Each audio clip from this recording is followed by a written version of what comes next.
Dr. Luke here from Value Added 616. I'm going to talk to you briefly about the charter module. I'm only going to give you the key pieces of it because we talk about it in the classroom, right? There's plenty of videos available on this. But I want to walk my way through from start to finish the big picture of it. The charter is the commencement document. It's the first document that you should be doing. It gets everybody on the same page. It ensures that what you're working on matches what the champion wants you to be working on, right? That's the whole purpose of the charter.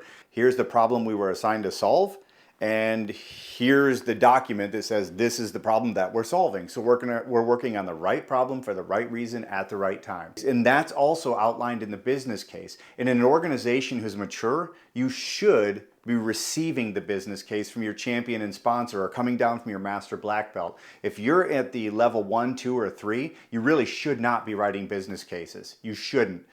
Your leadership should be providing that for you. And that goes with good reason because they're the ones who are sitting in the strategic meetings, right, at the high level. So that, I mean, the business case is all about tying it in at the enterprise level. How does this project, the check-in process that I'm working on, how does that impact, employee retention, for instance? I'm not focused on employee retention as a level 1, 2, or 3 on the front line. I'm doing a project that influences it, right? And it feeds into that major key performance indicator. But I'm not the one really tracking the huge metric like that, the KPI at the organization. So they're the ones who give that to you. They're the ones who sat in the strategic meetings. They're the ones who were there during the project selection, and they were there during the project ranking and stacking. So in all reality, the champion, sponsor, master black belt, at a minimum, it should be the black belt giving it to you. But as a 1, 2, and 3, you should be receiving that business case.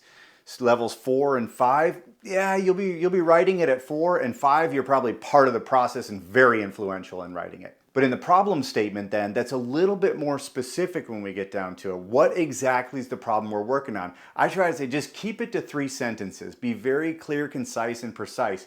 And I'm reminding you from the classroom, you hear me saying that phrase, define that. And define that means if I say, well, there are a lot of errors in this process, define that. Well, 33% of packages have at least one error on them and they're defective. Great. That's something I can work with. The process is too slow. Define that.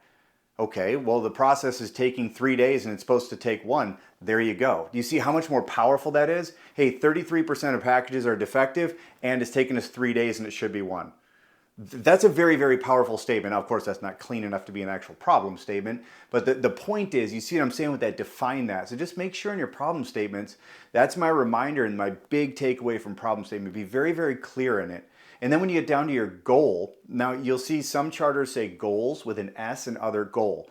So we generally push the goal. I understand that some people want goals, but we generally stick to the one goal. And the reason is, I'm not going to go into it here in great detail, but it has a lot to do with actually completing the projects. And a lot of organizations aren't completing projects and follow through and all that. And part of it is they're tracking like 5 goals on the same charter. So just track that one major goal. Doesn't mean you're not tracking, like if I'm focused on speeding up the process, for instance, hey, we're going to reduce the time it takes us to check somebody in from 3 days down to 1. Does that mean I'm going to not focus on quality and not saving money and all this other stuff? Absolutely not. That doesn't mean that at all. It just simply means I'm focusing, the big overarching goal that we're given here is we need to speed this process up, right? And of course, if we increase our quality, when we reduce waste and all that and reduce our variation, well, then you're naturally going to get to that point. So it all comes together. But what's the one big goal that you're after? So generally we push the one goal in places like Air Force and Defense Logistics Agency and, Accenture, even these big organizations like that, a lot of those folks use 1 as well in most cases. And then you move on to your scope. Scope is just simply what starts the process. What's the very first step in the process that kicks yours off? And then what's the very last step in the process? Okay, well, that's your scope. That's it. That's the easy part. Hard part is what's out of scope. So what's in that scope or near that scope that's actually going to, that might, if it got into our scope, we wouldn't be able to hit, we're supposed to have this project done in 30 days. Well, if this gets in there, there's no way. Like on the job training, we're not going to focus on that. Or the mentorship program itself, you're assigned a mentor, but we're not going to focus on the mentorship program. So the whole point is just make sure that when you're doing your out of scope, just make sure that, I call it the good idea fairy dust, right? That good idea fairy doesn't go, ooh, you're working on this. Well, why don't you help out with this and this? And you go, no. Nope, that's out of scope. If we did that, we're not going to be able to hit our goals, our objectives. We're not going to get done on time. So nope, here's what we're going to agree to. And then make sure it's signed off and gets agreed to.